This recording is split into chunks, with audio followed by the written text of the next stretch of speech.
Now, on Fox News Sunday, Chris Wallace was joined by Ted Cruz for an interview, and Wallace actually asked some surprisingly tough questions, to which Cruz immediately decided to throw a fit about. Watch.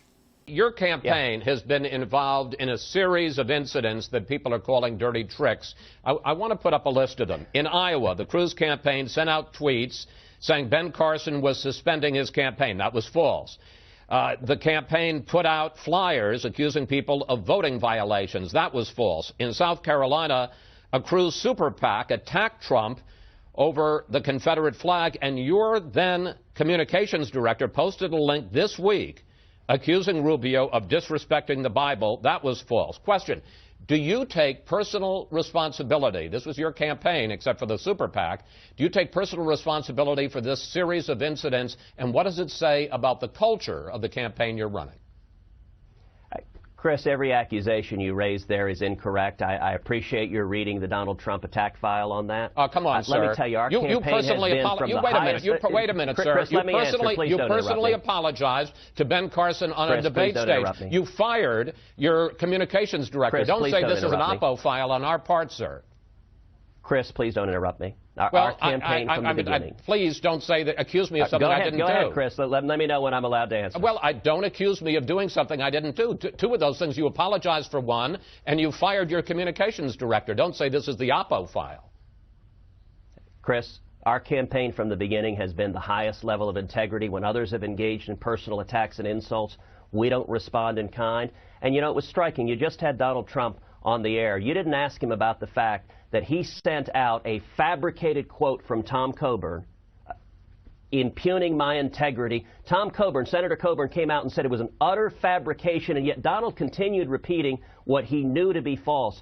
You didn't ask Donald Trump about the robocalls that went out from a white supremacist group supporting Donald Trump, telling people do not vote for a Cuban, vote for Donald Trump.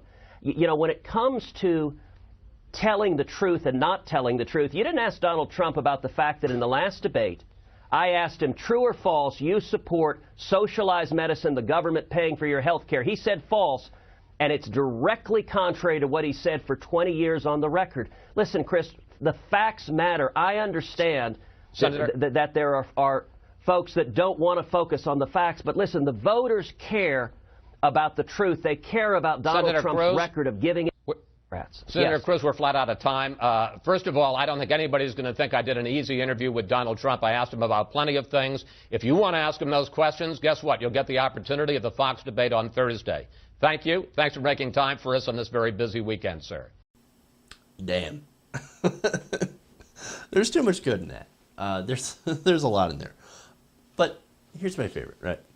Thanks for reading the Donald Trump playbook. Dude, this doesn't have anything to do with Donald Trump. He's calling you out on your bullshit. Like, he's asked about, look, and I've talked about this, right?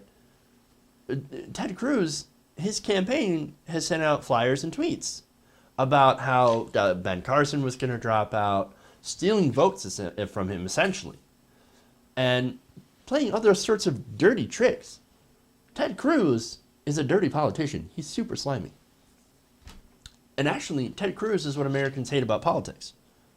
He launches off some of the nastiest attacks and then says, oh, what, who, me? What? No, I run a clean campaign. How dare you impugn my integrity? My campaign is it has the most integrity out of all campaigns. No, it hasn't. And here's the other thing, right? The other criticism.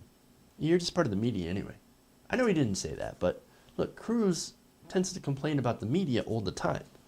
I mean, in his comparison, talking about how Donald Trump, right? Oh, you didn't ask Trump about this, you didn't ask Trump about that. We're not talking about Trump, asshole. We're talking about you. We're talking about your bullshit. We're talking about your lies. Don't change the subject. Oh, quit interrupting me, Chris. You gonna let me talk? You gonna let me talk? Yeah, as soon as I dispelled the whole load of bullshit you hurled at me earlier. Of course, then I'm going to talk. Yeah, then I'm going to let you talk. Look, I'm not saying that there isn't legitimate beefs with corporate media, right? With the media. And certainly, I've covered my fair share of where I think Bernie Sanders has been treated outright disrespectfully by the media, and I've detailed that. However, calling out a politician on dirty tricks and lies, well, that's not one of the beefs. That's not one of them. In fact, in my opinion, they don't do that enough. And they certainly don't do it even-handedly. And Ted Cruz might actually be right about that portion. But anyway, when it comes to Cruz, look, he's going to bitch, he's going to complain about being treated unfairly by the media when they actually do their jobs and call them out on their bullshit. That's who Ted Cruz is. He's also going to bitch about not having enough time. When it comes to debates, he's done that before. Ted Cruz, man, look, complaining is just something that he does a lot. And I'm pretty sure I'm not the only one that notices this. Now, as far as Chris Wallace, I mean, I got to give him some credit for actually doing a tough interview. He's not always known for doing that. Fox News especially is not known for doing that. But in his case, when it comes to Ted Cruz and his dirty tricks, Chris Wallace actually did some journalism and called him out on that. And credit to him.